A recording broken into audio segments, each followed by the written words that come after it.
So basically, we got about 25 minutes to do this in. I'm not worried about going over in time because the next guy who's on the next panel is actually here in my apartment, and he's still preparing some stuff for the next podcast. Just remember, when we're not talking, try to mute your microphone if you can. Try to keep your statements brief, if at all possible, but if you can't, it's cool. That's where editing comes in. And today we are going to be talking about. It would help if I brought up my email, wouldn't it? I'm going to bring up my email so I know what the heck we're talking about in the actual question we're going to be discussing. Yep.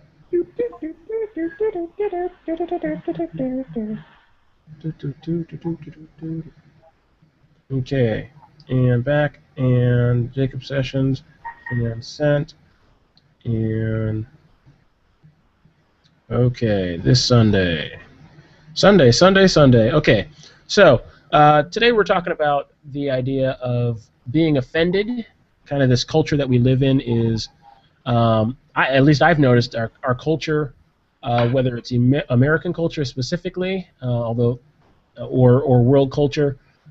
Although I probably am speaking mostly to the American culture, cultural context, but we're kind of a culture that's inundated with what we should be offended by. I don't like this, I don't like that, whether it's the Supreme Court case about contraception or whether it is, whether the Washington Redskins should change their name because it's offensive.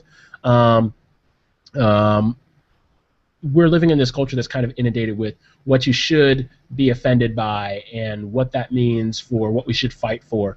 And so in this culture that we're inundated with what we should be offended by, how can Christians navigate between aligning with the marginalized or the people who are offended, whether rightly or wrongly, and getting caught up in a culture that is just oversensitive? So that's our question for this week. That's what I want to talk about. Thoughts, anybody? I had a thought, actually. It's a new thought. Well, not exactly a new thought, but mostly new in terms of taking this form, about the context in which people say that, which can then, that offends me thing, as an answer to really anything. And I was sort of, so my response to it generally is, unless we're talking about the emotional impact of the thing on society, which in a lot of my conversations I make sure to factor in so I can include those people in the conversation, is that generally it has nothing to do with the price of tea in China. I mean, I think slavery is offensive. That's not why I think it's wrong. And if we're talking about that, we need to talk about things more objectively than that. However, if the conversation is not about things as they are or things as they ought to be, but more about making sure a person feels included in the conversation, or making sure a person feels validated in their worldview, then all of a sudden their emotional response to whatever's being said becomes the most important thing. And I think that the paradigm which most people have learned to engage in discussion in is not, let's talk about how we agree, or let's talk about how we disagree, but let's feel affirmed by either mutual hatred of someone who disagrees with us, or by our intellectualism that we can talk about something together. Which I think that one of those is not inherently wrong. Obviously, talking together wouldn't be.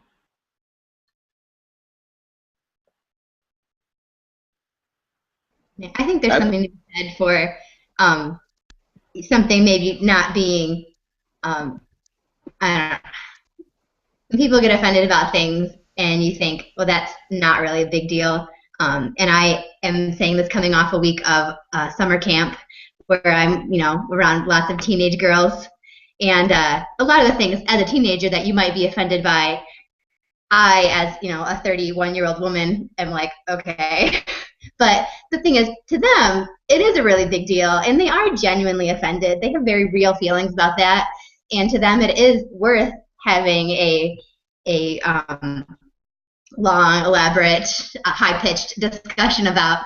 And I think what we can learn from that is just that we might not think something is worth being offended by, but it's always important to listen as a Christian. I mean, you might not necessarily think it matters. You might not even have anything to say in response. Sometimes I'm just like, I'm sorry.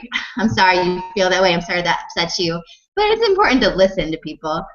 Well, I guess my thing, which I struggle with, is it sounds horrible, and I don't usually engage people like this, but generally it's like, why do I care?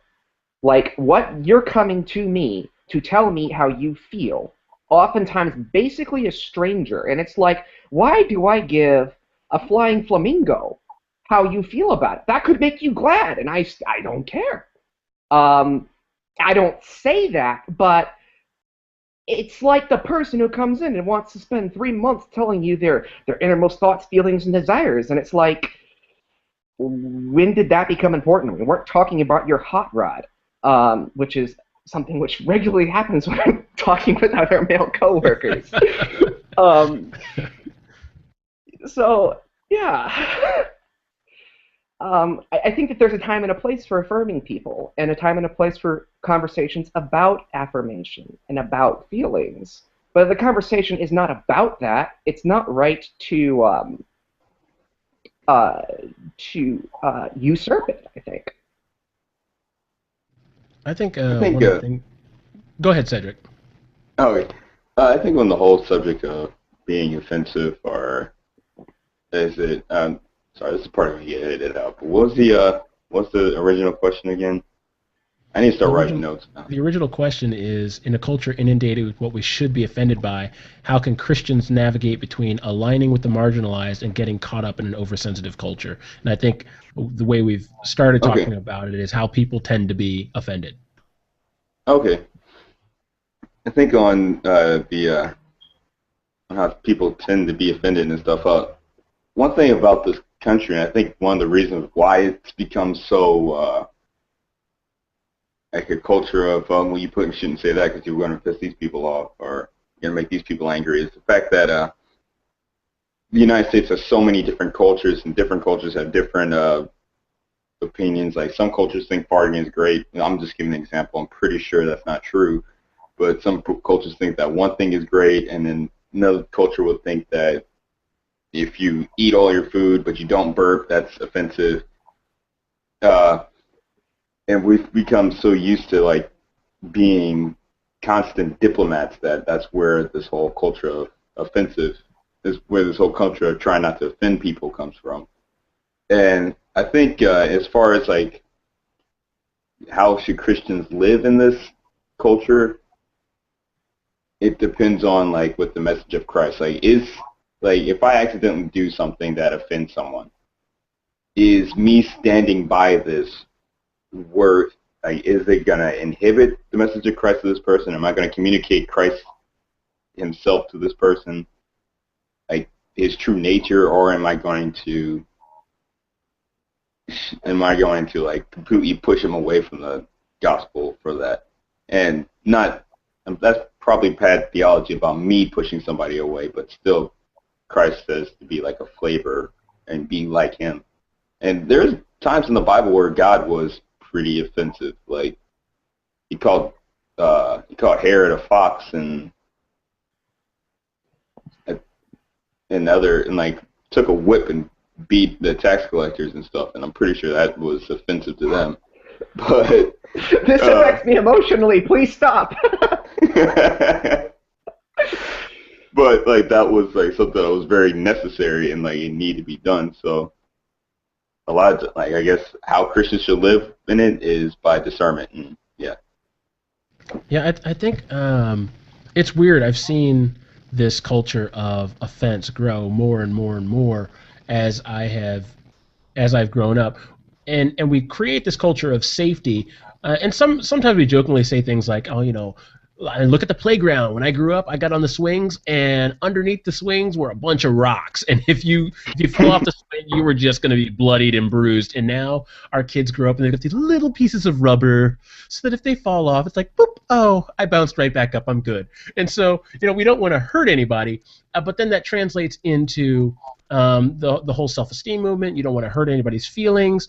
Like now, I know for a fact in a lot of elementary schools, if a student gets something wrong, like they get their sums wrong, like 2 + 2 is 5, the teachers no longer say you're wrong. That answer is incorrect. They now say things like, let's see if we can work towards a better solution, or let's try again, because you don't want to hurt that child's that fragile ego that is being formed. And then when you bring that into adult culture, it's really interesting how it plays out here, because Facebook tends to be kind of like the place where you just tell everybody, like you were saying, David, someone comes to you and they're just telling you all their stuff and you're just like, why do I care about this? Well, Facebook is that place where you can tell everybody exactly what you're thinking, exactly how you're feeling, and why you're upset about this thing that happened, and how come your point of view is right and that point of view is wrong, and because you're offended, that person should have something happen to them, or their rights taken away, or however you want to put them in a box. yeah, you put them in a box, or put them on an island and bomb them, which is it's just like, wait a minute. So we've got so many people who are, I think honestly at the bottom of, at least when I look at it, and I have to look at this within myself too, because there are many things that I'm offended by. There are a lot of times where I've taken to Facebook and I've said what offends me or what hurts my feelings. So this is as much to me as it is to anybody else who's listening to this podcast who's like this. But I think a lot of us at bottom, the root of this is selfishness. I think the I'm offended view, when it goes wrong. Okay, we could talk about it when it's right. But when it goes wrong, I think that the whole I'm offended thing really is rooted very much in I'm selfish, I want my way, how you think or how you feel is hurting my feelings, and therefore this bad thing should happen to you, or you should just shut up. I think you're very much onto something with that, which CJ, I was thinking about mentioning it when you said something, which is that I mean, obviously I think posting "this offends me" or "this upsets me" is all well and good. There is a right and proper conversation to have a conversation about feelings. In the middle of a debate might not be that, but there's a right place for that. The second thing is that learning situation for kids where we don't tell them we're wrong, we tell them to work to a better solution, is great when you're trying to groom someone who is not a peer, because you don't want to set them up in a situation where they feel imperiled. You do coddle someone when you're teaching them when they're not a peer the first time until they attain peership. So there's two implications in participating in the offense culture in terms of being offended. The first one is that if you're talking to someone and you become offended by what they say, and you say, "that offends me," you are in effect telling them, "defer to my emotional need," which can be selfish.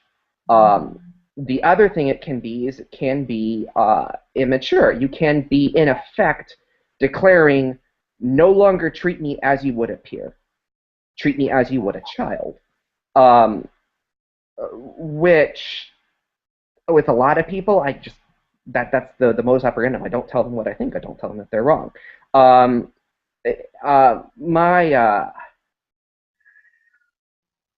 thing which I'm struggling with is on the opposite side of that. Then is, given there's that, how do you have discernment for when someone takes a conversation which was not about their feelings and makes it about their feelings? How do you have discernment on when it's healthy to engage with that, or when it's a conversation become a power struggle? That's sort of what I'm struggling with myself.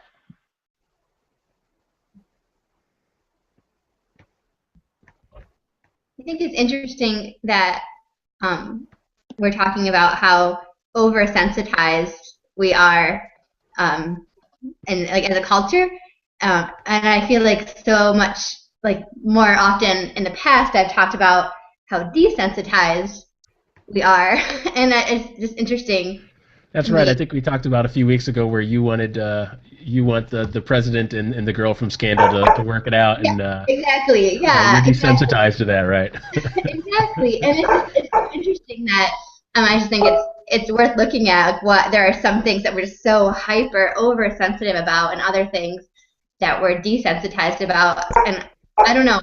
I don't know if you read the Matt Walsh blog at all, but he was kind of talking about that a little bit this last week, and saying it's people were so up in arms about the woman who shot a lion in Africa, and people were so upset about that and posting it all over the internet, just so angry that anyone would kill a lion, that offended them so greatly someone would do that. And then on the other hand, it seemed that the lack of offense, the desensitization to abortion, and I thought that was just a really interesting point that he made, that where like people are jumping to defend the rights of a lion, and I get it, because a lion's a beautiful creature, and that's something that that I might feel the need to defend.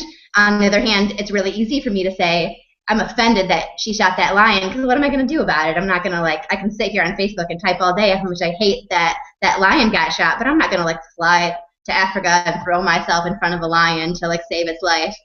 Well, therein is the thing with the lion, which is how offense can just fly completely in the face of facts. People weren't fact checking. She did kill a lion on a conservation mission. One of the things that you do to conserve lion populations is to kill lone males so they don't kill cubs, because that's what they do. I just wanted to get that in there, since we're talking about the poor girl and she's been so slandered. Yeah, people got offended and slandered her.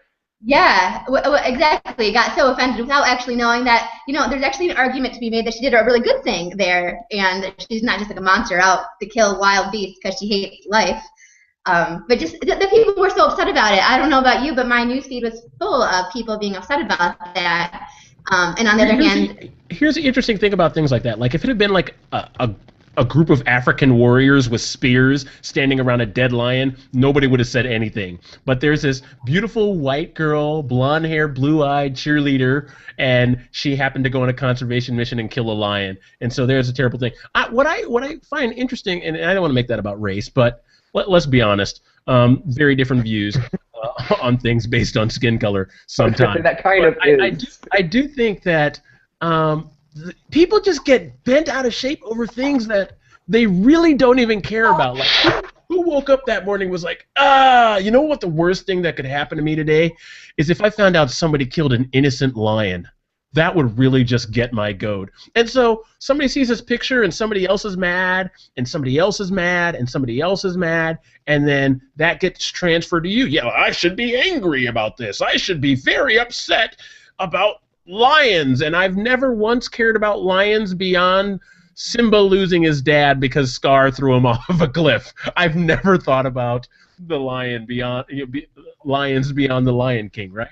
And so, I mean, just as one case in point, but I feel like a lot of people will, some cause of the day will be on Facebook, or will be on Twitter, or will be on the news, and we've commented on a few of these things, right?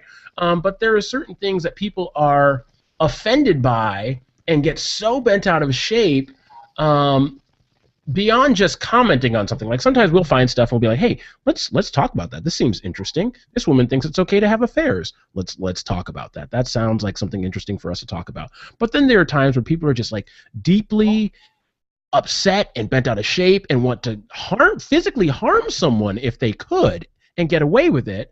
And it's really not something that they care about. They've just gotten caught up in everybody else getting offended about something.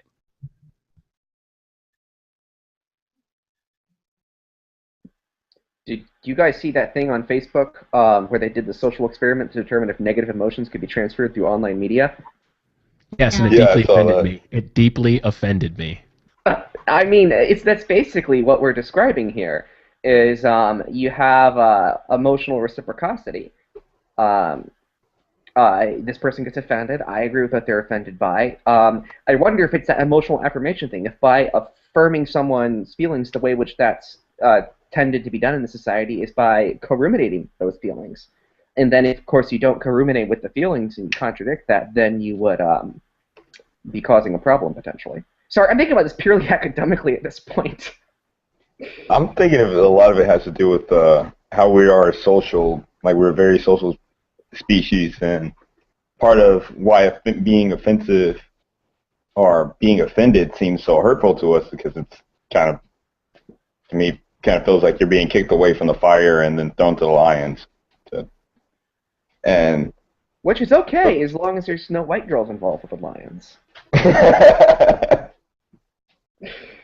Well, I guess the question that comes out of it then is that initial question that I asked is, how do we, as Christians, then align ourselves with those who are marginalized? And let's take the Washington Redskins thing as a case study. Okay, I look at the Washington Redskins thing, and okay, so for those of you who've been living under a rock, the Washington Redskins are really being opposed on their name because, you know, the NFL football team is being opposed on their name because Redskins is apparently a racial slur, and I'm not Native American, so if I'm honest, I don't care.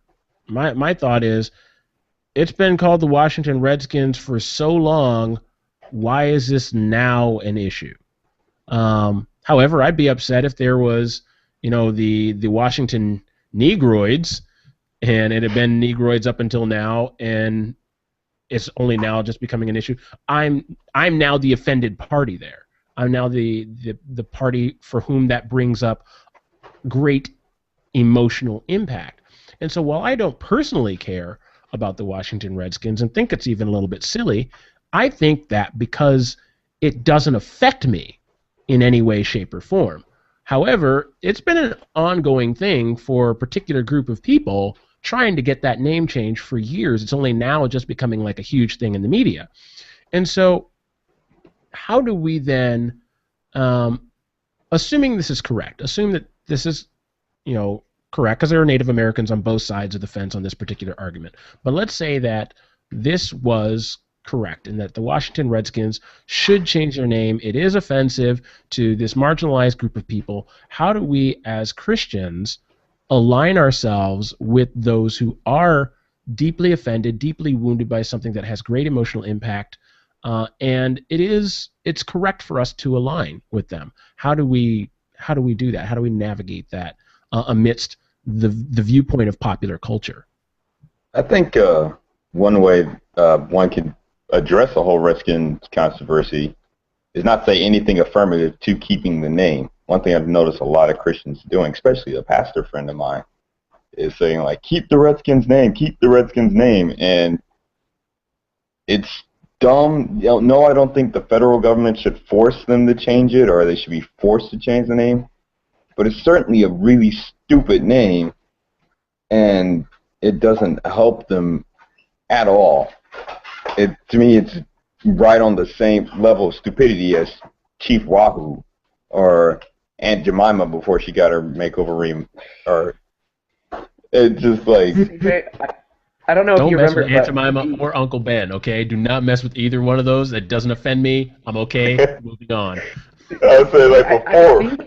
I think we actually became friends over this issue the first time it cropped up, because I remember specifically saying that there's all kinds of offensive terms. I started listing ones for African Americans, the ridiculous ones like Jungle Bunny, and someone was like, "What? Is that a thing?" I'm like, "Yeah, that's a thing." Like, and if you tell it to someone, they're right in being offended. You not knowing it's a thing doesn't make it not a thing. But I ended up offending literally everybody. Which quickly so that was a learning experience. Don't make racist jokes on Facebook. Yeah, you don't need to be a Christian to not know that. I was young. What can I say? This was a year ago. But anyway, I think this touches a little bit on what I was trying to get at when I was trying to puzzle through how do we know when to engage. And this seems like it's one of those conversations which is about the sociological impact of something anyways, how people are being marginalized by it. So people should be talking about how they're offended in this conversation. for one. The second thing is it sort of begs the question, what's at stake? Like, if we're talking about evolution and I'm offended, what's at stake for that? Science is science. It's not going to change. Whereas if we're talking about Native Americans being offended, then what's at stake? If it's offending people, why keep the word? And that's it seems like phrasing the conversation from that perspective it could give you an objective litmus by which to engage, even if you're not the offended party.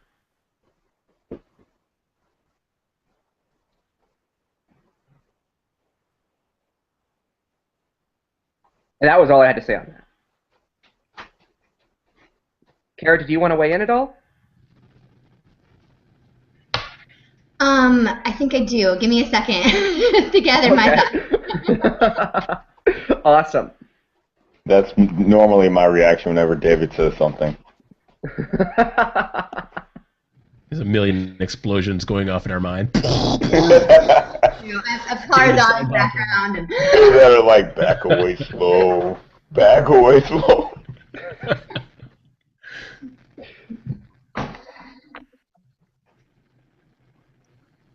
I guess I can start to answer the question that I've asked there myself while Kara's gathering her thoughts. For me, how can Christians align with the marginalized?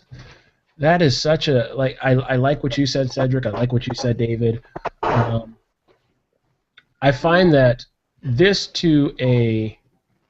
maybe to a lesser degree stems from what we should always be doing anyway. I know some great Christians who are very much against the death penalty, and I go back and forth on that. But they're pro-life, so they're against aborting children in the womb, but they're fully pro-life, so they're also against the death penalty, and they will go to prisons on the eve of the execution of some criminal. Long after they've been going and writing letters to the governor for a stay of execution or for leniency and things like that, they actually fully live into that by aligning themselves as believers with those who the world has forgotten, or those who the world doesn't care about, or those for whom, let's be honest, pop culture just isn't aligned with them. It's like, you know what, I've seen, like you said, Cedric, I've seen so many people say, keep the Redskins name, keep the Redskins name. There's been jokes like, hey, this will work, let's change it to Redskin potatoes, and nobody will be offended then. And to make light of a massive situation for this people group who have been marginalized since our first ship landed here. Let's just be honest. Well, I mean, not my ship. I didn't own the ship. I may have rowed it here. What do you mean our first ship? I don't think we were volunteers for that one. We may have helped them get here, but the ships did not belong to us. But anyway, so you've got these people who have been marginalized, speaking specifically right now to Native Americans or First Americans or whatever we're supposed to call them now, because somebody has decided that they're offended. And it's generally not the party that's offended when the name is changed to recognize the group, which is interesting. People are like, should I call you black or should I call you African American?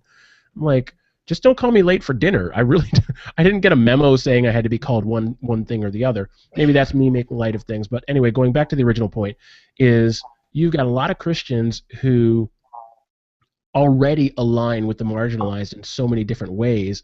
And I think we need to find ways, and I don't know specifically, obviously, because we need to find different ways based on whatever we're discussing, to align with the marginalized or continue to align with the marginalized when we see that this deeply offensive thing is going on. These people are being hurt. These people are being tread upon. And it is our duty, it is our job as Christians to come alongside them and help pick them up, to fight for their cause, to say this thing is not right. To be sometimes, I guess, from the ruling party or from the more popular party or the more powerful party and saying, we do not agree with this, this is not okay, this needs to change. To be a voice for those who don't have a voice. I think that that's a way that Christians can come alongside those who are marginalized, whether it be something huge like a guy who's going to be executed, or something that's more related to, or more in most people's minds just related to a pop culture thing that will be passed once the next news cycle moves on, like the Washington Redskins thing. While that does affect people, a lot of people are just thinking of that along the lines of pop culture. So I think if Christians engage and come along and say, hey, okay, how do we think of this as Christians? Okay, this is not right. We need to speak up. We need to say something. And then doing so to people in power, or people who are not even in power, who just think that their opinion rules the world. Christians need to be able to speak truth to those situations, and I think that's my thoughts on that. I think justice is important to God, so it's important to us. I think that's what the marginalized seek, justice, and usually the people that are truly marginalized are not the ones that are getting a lot of attention. So I think Christians probably can very quietly align with the marginalized just by letting them know that they care about what's going on, and it's not about look at me and look at my political party I'm aligned with, or look at the church that I'm part of even, but just look at our God and look at how he sees you as part of this holy nation, this royal priesthood. Despite where the world's put you, that's not actually where you are if you're in God's kingdom. And so I think there's a way Christians can align with people that are marginalized by listening to them, and it doesn't actually have to be showy, or probably shouldn't be on social media very much to be a lot more authentic. I think that's a really good point. By what you just said, Kara. Or, you know, I mean, it's clear it's a good point because half the audience is offended and half the audience agrees. Well, half the audience can kiss my butt. So there you go. No, but I think that's actually really great. That if you're gonna be offended, do it in real life, and do something about it in real life. Keeps it from just turning into slacktivism and sort of weird negative co-rumination that you see happening on Facebook. Absolutely. I think that's one of the reasons one of the many reasons that I deleted my Facebook. Let's see how long it lasts that I stay off of Facebook. But definitely agree with you. I think that's a good place to land the plane for tonight, and we're going to move into the next one. Cedric, thanks so much for being a part. No problem. We'll see you next week or a week and a half, something like that, whenever the next one is. Yeah, for the Christian military thingy. Yeah, that should be fun. So we will see you soon. I got to let you go quick because we got to get on to the next one and get Anthony in here. Yep, later. All right, talk to you later. All right, everyone, I'm going to stop this broadcast, and I'm going to restart here in a minute. Can you give me about 5 minutes? Yep, Would that be okay? Is good. I'm going to go put my son back in bed. Okay, thank you. Bye. Okay, bye. I'm going to hang up completely anyway. Perfect. I'm going to grab wine. BRB. All right, bye.